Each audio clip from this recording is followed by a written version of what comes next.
Hello my friends and welcome to the Drunken Celts gaming channel with me, Baltic. Now, it's that time of the month again. No, not when the missus gets extra crabbit and relegates you to the couch for a week. Of course I'm talking about it's time to look at all the up and coming games of next month, and there's a good wee selection, including some AAAs and a couple of remasters, so let's get right to it. Okay, first up on March the 1st we have Dead or Alive 6. Now Dead or Alive is one of my more favourite franchises from back in the day. Keeps it more kind of realistic move style, not so much over the top, although it still is very flashy, and the new one absolutely looks amazing. One thing I remember about the Dead or Alive franchise, it was quite funny, especially in nowadays modern age of politically correctness, but yeah, you used to be able to change the size of the breasts on it. Change your tits for bigger or smaller in Dead or Alive. I'm not sure if it was the volleyball one or whatever. It was funny as fuck anyway back in the Xbox. But apart from that, as I say, I used to really like the level transitions they had in Dead or Alive. You could knock your opponents through walls and doing into different bits. I'm not sure if they were one of the first games to do it, but I'm pretty sure they were. I remember that, and a few other games done it. So Dead or Alive, actually, as I say, it looks really good. It's got all the characters there and some new ones.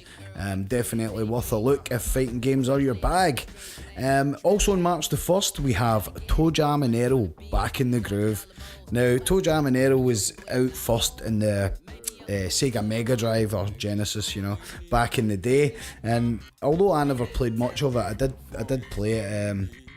I remember quite liking it. It had a kind of zany type of humour to it and that, and it was pretty musically inspired at the time, some hip hop funk and stuff, so it was pretty good. But the new one looks as if it's just taking the art style, same kind of thing, being faithful to the original, so I'm sure any fans of that series are going to be liking what they've got. Hopefully that sense of humour's there and the gameplay is good. After that, March 5th is Left Alive. Now I've already spoke about that because it was supposed to come out last month, so I won't bore you with that. After that we've got March 8th, Devil May Cry 5. Now, Devil May Cry, what a franchise. A lot of people didn't like the last one because of the design of the main character. They kind of made him an emo fucking punk guy instead of what he used to look like, you know what I mean? And they actually ripped the piss out of the old character design and stuff. But this one looks absolutely nuts, and there's a couple extra playable characters in it. It's over the top, Team Ninja style. You know what you're going to get here with Devil May Cry. It's going to be absolutely madness. And as I say, with the different playable characters this time, it's looking really interesting. In particular, there's one guy, I can't remember his name, but he's got a hawk or an eagle or something and a panther as basically his weapons, and he just commands them into the battle. So that should be really interesting. I'm looking forward to that, and it's one I think I'll actually try and pick up maybe this month as well. So also on the 8th of March we have Kirby's Epic Yarn. Extra Epic Yarn, sorry, who cares? Kirby's Yarn. Good wee platformer if you're 5, you know what I mean? Then we've got the Caligula Effect Overdose. What? Right. March 15th we have Tom Clancy's The Division 2. Now, we at the Drunken Celts recently tried the beta, whatever you want to call it, just last weekend there. And although, yeah, you can see they've made some improvements, maybe to the graphics, and the enemies aren't so bullet spongy this time around, there still is a lot of that going on, and it pretty much seems very, very similar to the first one. I mean, at least that was my take, and the lads, they all thought the same.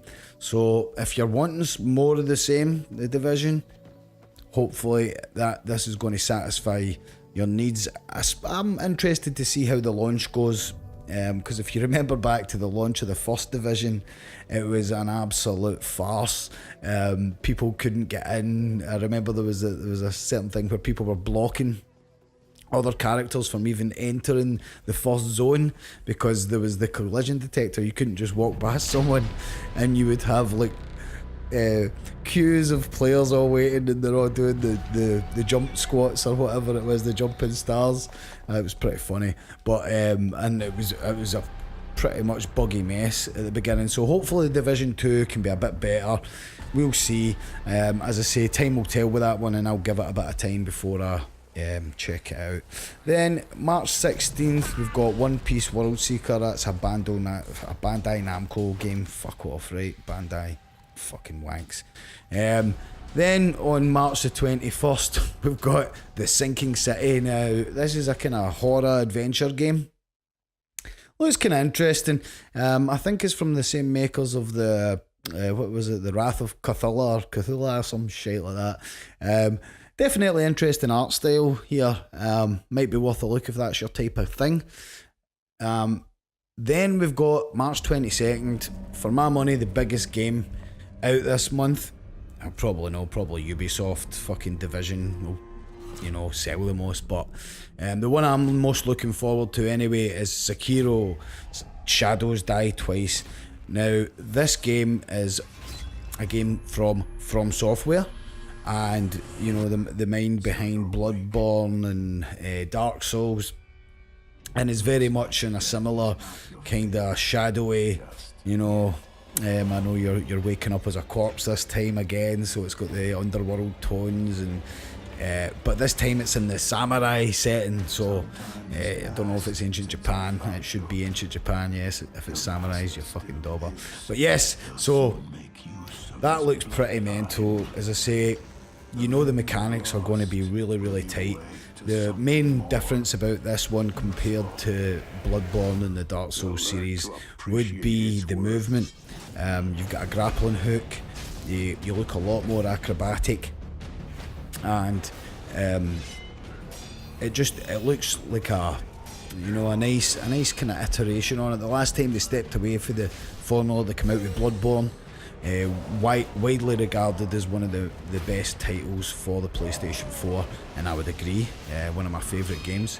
I don't think they've got co-op in this one, which is a bit of a sad thing, because I like the co-op in Bloodborne. It was good to go back through that with a friend after obviously doing it first.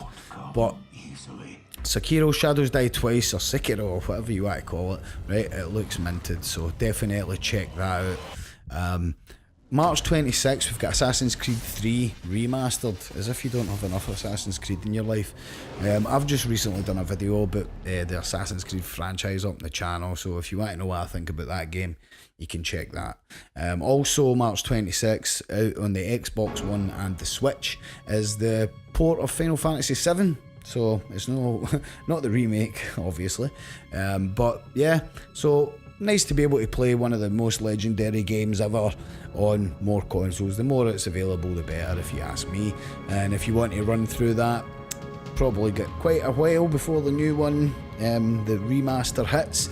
And let's be honest, it could end up being a train wreck. So definitely recommended. If you've never played this and you like RPGs, go back and check it.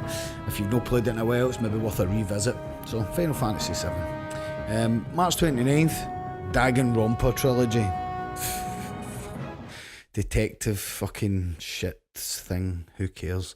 March 29th also, we've got Tropico 6. Now that's the kind of city management dictator simulator, you know what I mean. They've been going strong, so they must have a good fan base. I don't know what's new in that. I'm not really too clued up on the old Tropico series.